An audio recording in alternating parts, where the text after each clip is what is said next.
Older machines have this part prone to aging and breaking. Be careful when prying it.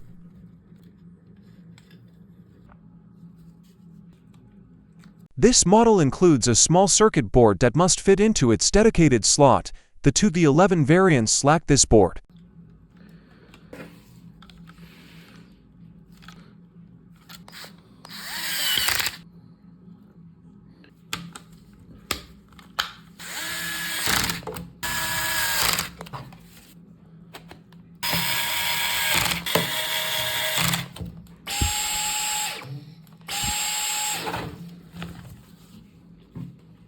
Check the two small pins inside the power connector.